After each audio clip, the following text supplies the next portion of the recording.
Chapter কি ছিল? 171 chapter কি ছিল? বিন্দাকে মানুষ। সার্বভৌম ভট্টাচার্য। হরে কৃষ্ণ, প্রণাম। সার্বভৌম ভট্টাচার্য কিন্তু। নষ্ট করেছেন মনে। লীলা ছয় 6 নম্বর অধ্যায়, মধ্য লীলা 6 নম্বর অধ্যায়। এটা মধ্য 6 ছিল না? হ্যাঁ মনে।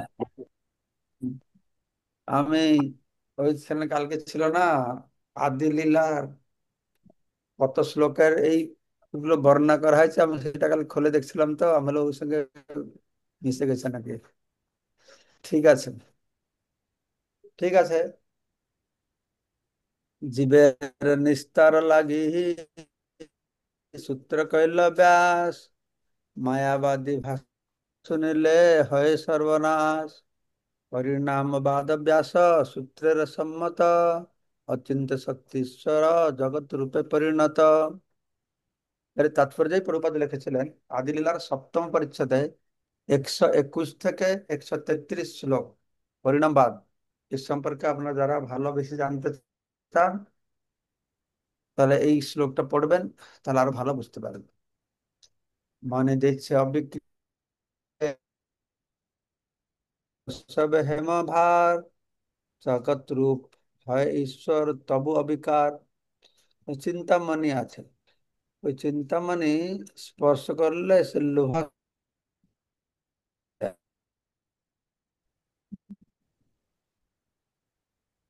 সে লোহাকে পরিবর্তন হয় না।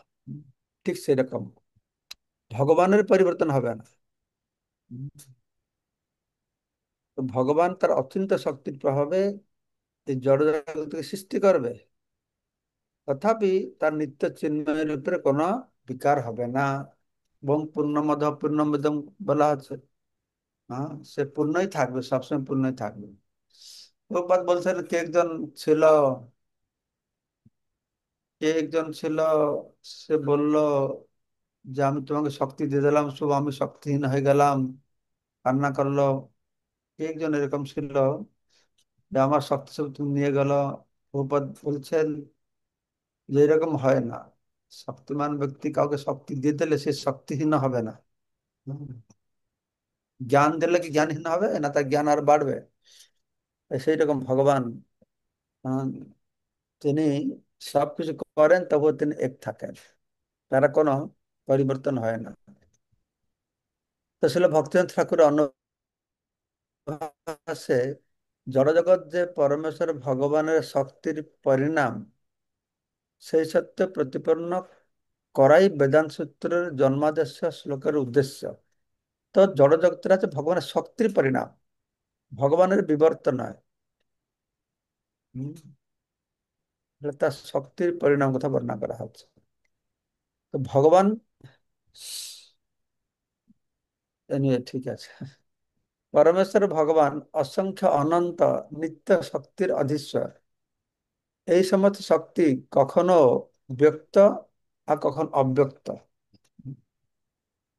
ভগবানের শক্তি ভগবানের ভিতরে আছে, ভগবানের বাহিরেও আছে। ঠিক যে এরকম আমি শুনেছি রাধারানী, রাধারানীকে না ভগবানের আনন্দদায়িনী শক্তি, ভগবানের আনন্দদায়িনী শক্তি ভগবানের মধ্যে রয়েছে অমূর্ত ভাবে। মানে অব্যক্ত বলছেন অমূর্ত, আর সেই শক্তি বাহিরে প্রকাশ হচ্ছে মূর্ত রূপে। বুঝতে পারছেন? তার হ্লাদিনী শক্তি। হ্যাঁ, এই সমস্ত শক্তি কখনো ব্যক্ত, কখনো অব্যক্ত। তথাপি এই সমস্ত শক্তি তার নিয়ন্ত্রণাধীন। তাই তিনি সমস্ত শক্তির আধার, পরম শক্তিমান। পরম সেই শক্তি ভগবানের মধ্যে থাকলেও তার দ্বারা নিয়ন্ত্রিত, ভগবানের বাহিরে প্রকাশিত হলেও তার দ্বারা নিয়ন্ত্রিত। অনন্ত রূপে বিরাজমান নিত্য ও অনিত্য শক্তি, আত্মা ও অনাত্ম শক্তি প্রভৃতি যুগপৎ ঈশ্বরে অবস্থিত কিভাবে সম্ভব, তার জীব বর্তমান জড়বদ্ধ অবস্থায় মা শক্তির অধীনে থাকাকালে বুঝতে পারবে না। আমরা খুব মাথা কাটিয়ে বুঝতে চেষ্টা করতে পারি যে আলোক অন্ধকার, সেই নিত্য অনিত্য, আত্মা আত্মা অনাত্মা যুগপৎ মানে একসঙ্গে কি করে ভগবান কাছে থাকতে পারে, সেটা আমাদের বুঝা বিশ্বাস করা কঠিন হতে পারে বা সম্ভব না হতে পারে, যেহেতু আমরা বদ্ধ অবস্থায় আছি। কিন্তু এটা সত্য, এটা বেদবাক্য, এটা সত্য বলে গ্রহণ করতে হবে। এইটাই গুরুত্বপূর্ণ বিষয়। এই এই জিনিসটা পূর্ব যুগে খুব দৃঢ়ভাবে মানুষের বিশ্বাস ছিল, বেদের উপরে, শাস্ত্রের উপরে, পুরাণের উপরে। হ্যাঁ, এই ছোটবেলা আমাদের গ্রামগঞ্জের মানুষেরা পুরাণে বলা হয়েছে, শাস্ত্রে বলা হয়েছে, এটাকে খুব ভাবে জোরদার ভাবে গ্রহণ করতো, পালন করতে চেষ্টা করতো। পালন না করতে পারলে যে আমি করতে পারছি না দুঃখী হতো, যে পাপী বলে মনে করতো। আর এখন তো এসব কোনো বলাই নাই। বেদ পুরাণ পুরাণ এগুলো এগুলো না মানাটাই ধর্ম। বেদ পুরাণকে না মানাই ধর্ম। আর বেদ পুরাণের প্রতি ভয় কি থাকবে, শ্রদ্ধা কি থাকবে, পালন করা কি থাকবে? খুব দুর্ভাগ্য আমাদের, দুর্ভাগ্য অবস্থা। नमस्कार दोस्तों, आज है कच्ची महोत्सव महोबा में और मैं आ रही हूँ आप सभी के बीच। आज शाम में अपने दोस्तों के लेकर हमारे साथ अपू, मेरे भाई लोग, मम्मी, डॉक्टर बारह।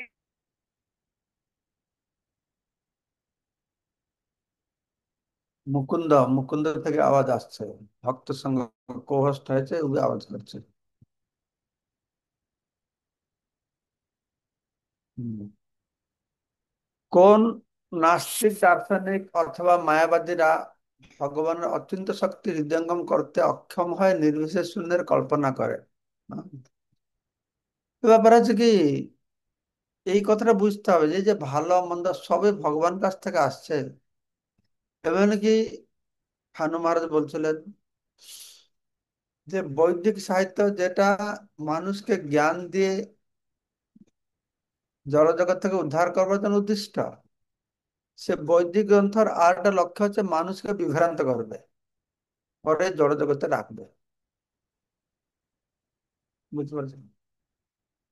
দুর্গা দেবী ভগবানের পরম শক্তি, তো তার কাজ কি যতটা পারে লোক টেনে টেনে এই জগতে রাখবে, এই জগৎ থেকে ছাড়বেন। তো এইরকমই উম, ভগবান সবার জন্য বলে রেখেছেন, মায়াবতীকে মোহিত করার জন্য। এই একই শাস্ত্র, এই শাস্ত্র শুনে মায়াবাদীরা মোহিত হয়, একদিকে যাবে। সেই শাস্ত্র পড়ে কর্মকাণ্ডীরা কর্মকে ধরে বসে থাকবে, জ্ঞানীরা জ্ঞানকে ধরে বসে থাকবে। তারপরে ভূত প্রেত পূজা যা করে তান্ত্রিকরা সেটাও করবে। সব কিছু দিয়ে জগৎকে সাজিয়ে রেখেছেন ভগবান। তো তো নির্বিশেষবাদী এরকম বেদে কিছু কিছু কথা বলে দিয়েছেন ভগবান, যেটাকে নির্বিশেষবাদীরা হাই দেখেছ, এটা বেদে এটা বলা হয়েছে বলবে। কর্মকাণ্ডীদেরও তো সেরকম কিছু বলে দিয়েছেন, কর্মকাণ্ড ধরে বলবে। ভক্তের কথা তো বলতে, ভক্তি কথা খুব গূঢ়তা খুব অল্প বলেছেন। হ্যাঁ, সব কিছু সার কথা, ভক্তি কথা। তো তাদের কল্পনা, তাদের চিন্তা শক্তির প্রকারভেদ মাত্র। হম, এটা যে কল্পনা করছে। জড়জগতে কোনো কিছু অচিন্তা নয়, জড়জগতে কোনো কিছু অচিন্তা নয়। চিন্তাশীল দার্শনিক এবং বৈজ্ঞানিকরা জড়শক্তি সম্বন্ধে চিন্তা করতে পারে, কিন্তু চিৎ শক্তি সম্বন্ধে বুঝতে অক্ষম হয়। তারা কি করে, শক্তি রহিত রূপ একটি আহ, অবস্থাকে ব্রহ্ম বলে কল্পনা করে। জড়জগতে কথা আমরা চিন্তা করতে পারবো, আমরা দেখতে পারছি, শুনতে পারছি। আমেরিকার কথা চিন্তা করতে পারবো, ট্রাম্প কথা চিন্তা করতে পারবো, বাবা মার কথা চিন্তা করতে পারবো। জড়জগতে বৈজ্ঞানিকরা বিভিন্ন বিষয়, দার্শনিকরা বৈজ্ঞানিকরা বিভিন্ন বিষয় চিন্তা করে নতুন নতুন জিনিস উদ্ভব করছে। তো জড়জগতের ভিতরে, এটা তার চিন্তার ভিতরে। কিন্তু তারা বলছে তাহলে চিৎ জগৎ কি হবে না, চিন্তার বাহিরে হবে। হুম। তো সে আমরা আমাদের চিন্তার বাহিরে হতে পারে, অচিন্তা হতে পারে। হ্যাঁ, কিন্তু তারা শক্তি রহিত রূপ একটি অবস্থাকে ব্রহ্মরূপে কল্পনা করে। এই শক্তি সম্পর্কে তারা বুঝতে পারে না। এই ভৌতিক শক্তিটা ওরা চিন্তার মধ্যে চিন্তা করতে পারে, ভৌতিক জগৎটা। তো চিৎ শক্তিটা তারা বুঝতে পারে না, অচিন্ত্য বলে তারা মনে করে এই কোনো শক্তি নেই। জড় জগতে জড় শক্তি আছে, তাই তারা চিন্তা করতে পারছে, বুঝতে পারছে। তো চিন্ময় বস্তুটাকে বুঝতে পারে না, চিন্তার ঊর্ধ্বে বলে তারা মনে করে শক্তি নেই। তাই তারা কি করে, শক্তি রহিত একটা রূপকে তারা ব্রহ্মরূপে কল্পনা করে। হম তারা এই যে ভগবান আছে, রূপ আছে, জন্ম আছে, লীলা আছে, এটাকে গ্রহণ করতে পারে না। মানে তারা এই জগতের থেকে অত ঠকেছে না, ঠকে ঠকে ঠকে ঠকে বিরক্ত হয়ে গেছে। তারা বিরক্ত হয়ে যায়, কিছু বাদ দাও। হ্যাঁ, এই কারোর পাল্লা এরম পড়বো না, বাদ দিতে দিতেছে, ভগবানকে বাদ দিয়ে দিয়েছে। এটাই সমস্যা হয়ে গেছে, বীতস্পৃহ হয়ে গেছে। জ্ঞানীরা যোগীরা তো এরাও সংসার বীতস্পৃহ, বিরক্ত। বিরক্ত হতে হতে এরকম বিরক্ত হয়ে গেছে যে ভগবানকে বাদ দিয়ে দিয়েছে, যা এই যে ভগবান কিছু নেই, শুধু নিরাকারকে ভজনা করো, আর কোনো চিন্তা নেই। হ্যাঁ, এইরকম করে ওটাকে ধরে নেয় আর কি। এটি কেবল জড় অবস্থার অবস্থায়, এটা বিরুদ্ধ ভাব মাত্র। হম, এটা জড়, জড় শক্তি চিন্তার অধীন। তার চিন্ময় তো চিন্তা করতে পারছে না, তাহলে তার তো কোনো শক্তিই নাই। জড় শক্তি আমরা চিন্তা করতে পারবো, তাহলে চিন্ময় শক্তি চিন্তার অতীত হতে পারে। শক্তি নাই বলে বলা ঠিক হবে না। এরা কি বলছে না, ব্রহ্ম নিঃশক্তিক। ব্রহ্ম যে নিঃশক্তিক বলছে এটা ভুল বলছে না, তারা ঠিক বলছে। কিরকম, নিরাকার ব্রহ্ম থেকে শুরু করে কৃষ্ণ, এর মাঝে ভগবানের অনন্ত ভগবত স্বরূপ রয়েছে। মৎস্য, কুর্ম, বরাহ, এই ব্রহ্ম শক্তি, ব্রহ্ম তো, ব্রহ্মটাও পূর্ণ শক্তি আছে, কিন্তু শক্তির অভিব্যক্তি নাই, প্রকাশ নাই, বৈচিত্র্য নাই। এটা আমি বারংবার আপনাদেরকে বলেছি, শক্তির অভিব্যক্তি নাই। হ্যাঁ, তো কেউ তো আমাকে বলছিল আমার যে নিরাকার ব্রহ্ম, এই কত দুদিন আগে বললাম আমাকে, তখন বলছো জীব গোস্বামী কোথায় বলেছেন নিরাকার বলে এটা কেন কিছুই নেই। কারণ নিরাকার ব্রহ্মর একটা আকার আছে। নিরাকার ব্রহ্মের আকার সম্পর্কে জীব গোস্বামী কোথায় বলেছেন, এই নিরাকার যে ব্রহ্ম, সে নাকি বৃন্দাবনে একটা গোপী রূপে ভগবানের সেবা করছে, তখন সেখানেও রূপ আছে তার। এমনকি আমি শুনেছি, পুরাণে কোথায় পড়েছি, যে সন্ধ্যা হচ্ছে, সকাল হচ্ছে, এর একটা রূপ আছে।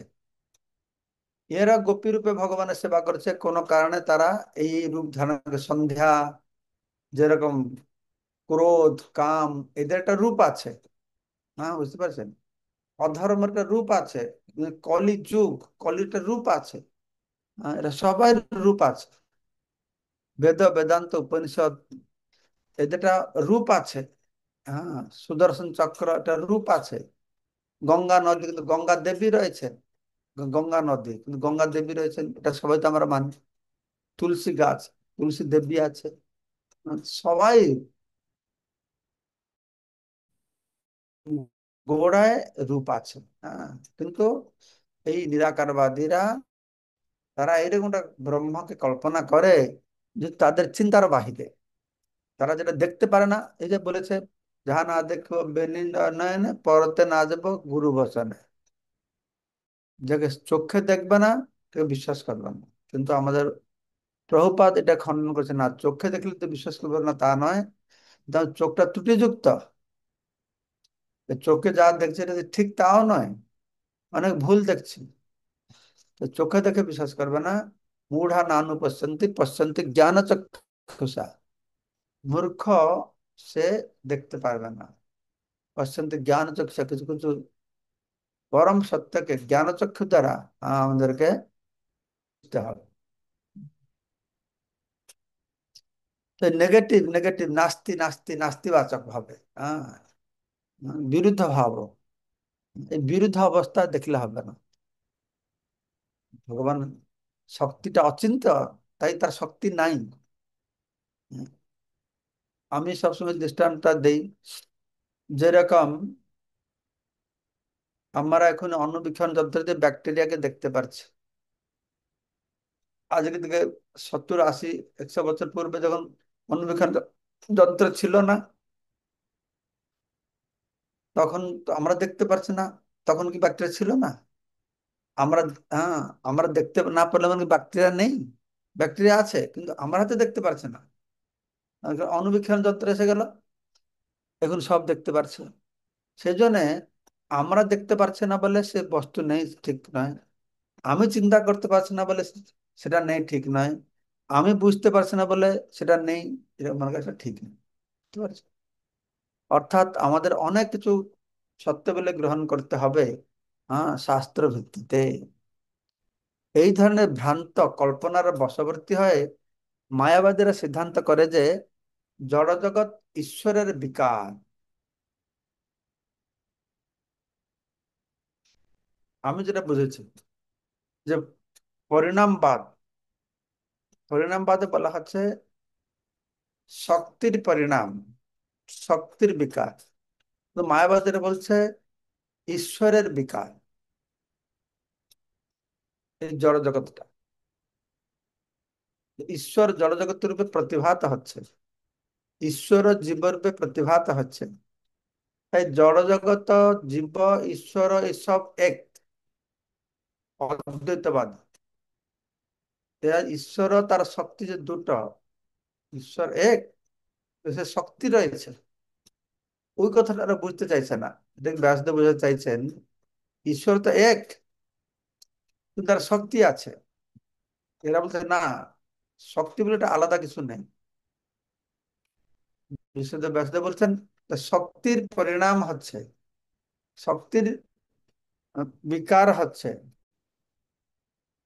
কিন্তু এরা বলছে না, ভগবানের বিকার হচ্ছে।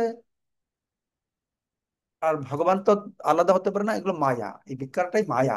হুম? খুব সূক্ষ্ম বিষয় একটা, বুঝতে সবে আমরা বুঝতে পারবো না। হ্যাঁ, যেরকম বলা আছে পাখি যতটুকু তার ডানা গজায় ততটুকু ততটুকু উঠতে পারবে, তো সেরকম একটা বিষয়। হ্যাঁ, এটা খুব দার্শনিক বিষয়, তো বোঝা কঠিন। যতটুকু আমি যা বুঝেছি সেটুকু আপনাদের কাছে ব্যক্ত করলাম। তার ফলে তাদের বিবর্তবাদ, ঈশ্বরের মায়াচ্ছন্ন অবস্থা, ওদের বিবর্তবাদ, ব্যাসদেবের পরিণামবাদ। পরিণামবাদটা কি? না শক্তির পরিণাম। বিবর্তবাদটা কি? না ঈশ্বরের বিকার, বিবর্তমান বিকার। ঠিক আছে? ঈশ্বর বিবর্তবাদ মানে ঈশ্বরের মায়াচ্ছন্ন অবস্থা স্বীকার করতে হয়। হ্যাঁ, তারা সেরকম বলে, যেটা বলেছিলাম যে ব্রহ্মা সত্যগুণের সংস্পর্শে সে ভগবান হয়েছে। আমি ভক্তের মাস কাছে শুনেছিলাম, পড়ি না এটা কোথায়। রজগুণের সংস্পর্শে সে জীব হয়ে গেছে, তমগুণের সংস্পর্শে সে পার্থিব জগৎ হয়ে গেছে। কিন্তু আসলে এগুলো সব মায়া, এই সবগুলো কি ভগবান নেই। বুঝতে পারছেন? তাই প্রভুপাদ বলছেন যদি বিবর্তবাদ হয়, তাহলে ঈশ্বর মায়াচ্ছন্ন হয়ে যায়। ঈশ্বরের শক্তি, সে ঈশ্বরকে মায়াচ্ছন্ন করবে?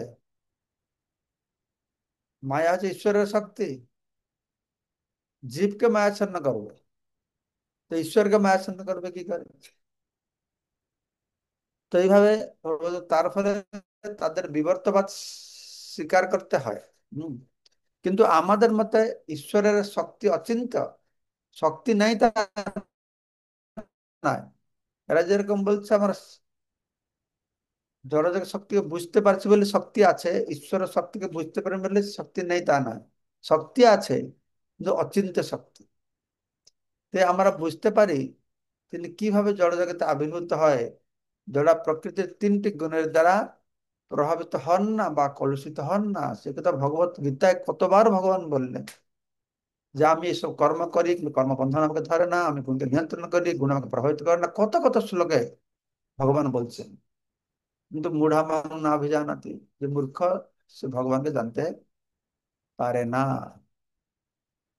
তো শাস্ত্র থেকে আমরা জানতে পারি যে স্পর্শমণি বলে এক প্রকার মণি রয়েছে, যার স্পর্শে লোহা সোনায় পরিণত হয়। পর্বত প্রমাণ লোহাকে সোনায় পরিণত করলেও স্পর্শমণিটি যেমন ছিল ঠিক তেমনই রয়ে যায়। একটি জড় পাথরে যদি একরকম অচিন্ত্য শক্তি থাকতে পারে, তাহলে সবচেয়ে আনন্দময় ঈশ্বর তার মায়া শক্তি পরিচালনা করে সেই শক্তিকে বিকারযোগ্য গুণময় জগৎ রূপে পরিণত করতে পারেন, এতে কোনো সন্দেহ নাই। তো প্রভুপাদ বলতে চাইছেন, স্পর্শমণি তো জড় জগৎ একটা পাথর। স্পর্শমণিকে স্পর্শ করিয়ে লক্ষ লক্ষ লোহা, পাহাড়ের মতো লোহাকে সোনা করে দিলেও স্পর্শমণি যেমন তেমন থেকে যাচ্ছে। তাহলে যদি জড় জগৎ থেকে একটা বস্তুপতিটা প্রযোজ্য হয়, এই যে ব্রহ্ম, সে কেন পারবে না? হ্যাঁ? পাথরের ভিতরে এরকম অচিন্ত্য শক্তি আছে। তা সচ্চিদানন্দ ভগবান তিনি মায়াকে পরিচালনা করেও বিকারগ্রস্ত হবে না, এটা বুঝতে কি সমস্যা আছে? হ্যাঁ, সে পরিচালনা করে সেই শক্তিকে বিকারযোগ্য গুণময় জগৎ রূপে পরিচালনা করেছে, পরিণত করেছেন। মানে সে শক্তিকে, তার মায়া শক্তিকে পরিচালনা করে। এই শক্তিকে বিকার যোগ্য, বিকার মানে বুঝতে পেরেছেন তো? যেরকম দুধ, দুধটা বিকারগ্রস্ত হয়, দই হয়। দই বিকারগ্রস্ত হয়, মাখন হয়। মাখন থেকে এটাকে বিকার বলে। তো গুণময় জগৎ রূপে প্রকাশ, এতে কখনো সন্দেহ নেই। পরমেশ্বর ভগবান নিজের অন্যতম শক্তিকে বিকারময় জগৎ রূপে পরিণত করেও নিজের স্বরূপে বিকার রহিত রাখতে পারেন। এই শক্তি তাতে বর্তমান আছে। কত সুন্দর ব্যাখ্যা! এটা ভগবানের মতনই বর্ণনা করা হচ্ছে। হ্যাঁ, তো ভগবানের শক্তি নেই, ভগবান গুণের অধীনে এসে এই জড়জগৎটা, জড়জগতে পরিবর্তিত হয়ে গেছে। হ্যাঁ, এইসব কথা বলে মানুষকে বিভ্রান্ত করা হয়েছে। তো এগুলো কিন্তু বৈষ্ণব আচার্যরা সব শুধরেছে। ভগবত গীতায় নবম অধ্যায় দশম শ্লোকে প্রতিপন্ন হয়েছে যে তিনি তার বিভিন্ন শক্তির মাধ্যমে কেবল ক্রিয়া করেন। মায়াধ্যক্ষণ প্রকৃতি সুইতে সচরাচরণ, জড় শক্তি পরিচালনা করেন এবং সেই শক্তি জড় জগতে ক্রিয়া করে। এইসব জিনিসগুলো বহু লোক নিয়ে বারংবার আলোচনা করতে হবে। সেই জন্য আমি চাইছি এটা গীতা কলেজ করতে, কিন্তু কোনো মতেই জানি না কেন হচ্ছে না, এটা প্রকাশিত হচ্ছে না। গীতা কলেজ করতে হবে, পরে হাজার হাজার মানুষকে এইসব শিক্ষা দিতে হবে। হম, তাহলে সমাজে পরিবর্তন হবে। না হলে পরিবর্তন না বড় মুশকিল, কারণ তাদের গোড়ায় গলত রয়ে যাচ্ছে না। তাহলে সে গোড়ায় গলত বলা আছে এগুলো। শঙ্করাচার্য এসে এই সমস্ত বিভিন্ন প্রকার বিভ্রান্তিকর যে কথা সমাজে প্রচলন করেছেন, তারপরে বিবেকানন্দ এনারা এসে আরো সেটাকে বাড়িয়ে দিয়েছেন। এই মানুষ সেই জন্য আস্তে আস্তে মানুষ ভক্তির দিক থেকে দূরে চলে যাচ্ছে, মানে নাস্তিকই হয়ে যাচ্ছে একরকম। নাস্তিকই হয়ে যাচ্ছে। যদিও পূজা পাঠ, পূজা পার্বণ এগুলো রয়েছে, এগুলোটা মানে বাহ্যিক রয়ে গেছে। তো ভিতরে সবার এই গলদ দোষটা থেকে যাচ্ছে, যথার্থ রূপে ভগবান তারা বুঝতে পারছেন। এই ব্রহ্ম সংহিতাতে বলা হয়েছে, সৃষ্টি স্থিতি প্রলয় সাধন শক্তি রেখা ছায়ে বজস্য ভুবনানি বিভর্তি দুর্গা ইচ্ছা রূপমপি যস্য তচেষ্ট তেষা গোবিন্দমাদি পুরুষম তমহং ভজামি। পরমেশ্বর ভগবানের নির্দেশনায় দুর্গা দেবী কার্যাদি করে থাকেন। দুর্গা ভগবান জোড়া শক্তি, মহামায়া, তাকে দুর্গা দেবী বলা হচ্ছে। জগতের সৃষ্টি স্থিতি ও প্রলয় কার্য সাধিত হয় দুর্গা দেবীর দ্বারা। তিনি দুর্গা দেবী দ্বারা করেন। দুর্গা সেজন্য তার দুর্গা দেবী তার সেপারেটেড এনার্জি, এই জড় উপাদান, এগুলো সব সুন্দর ভগবান বর্ণনা করেছেন।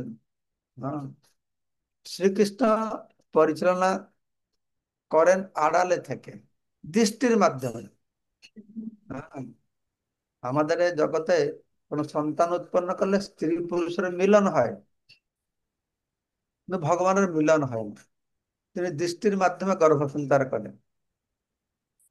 আবার আমি শুনেছি ভগবান বিষ্ণু হচ্ছেন পুরুষ,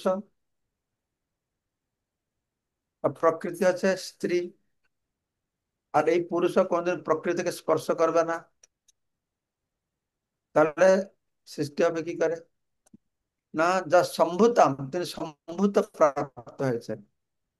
ভগবান বিষ্ণু শিব রূপে প্রকাশ করে তিনি প্রকৃতির সংস্পর্শে আসছেন।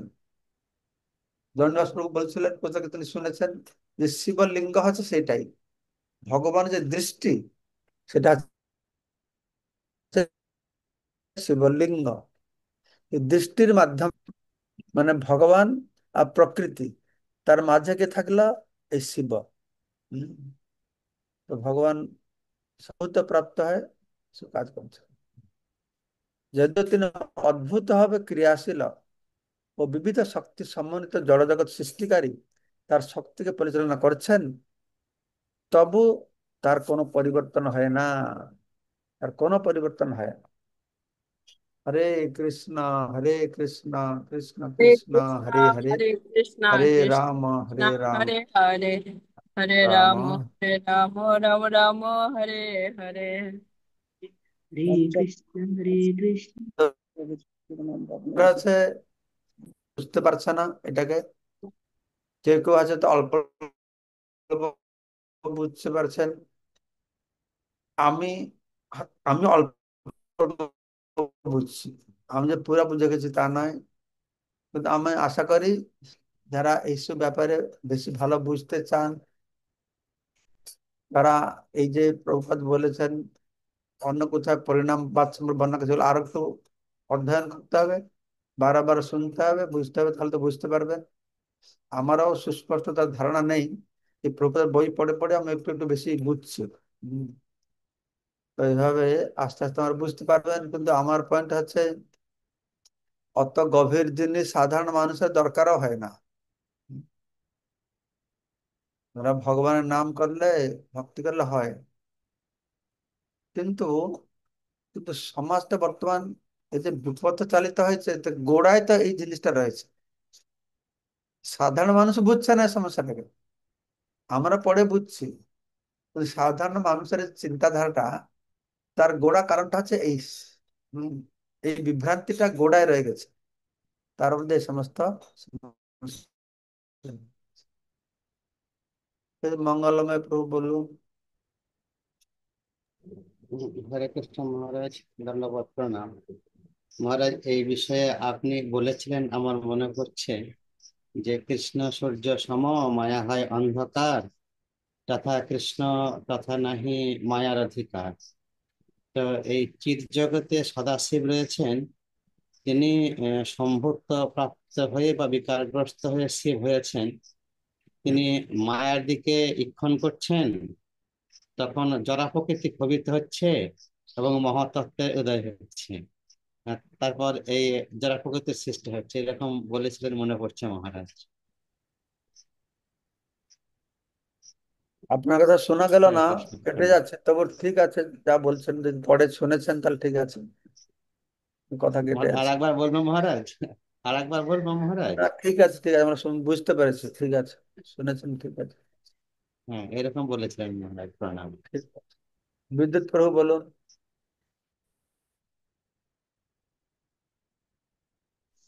হরে কৃষ্ণ, প্রণাম মহারাজ।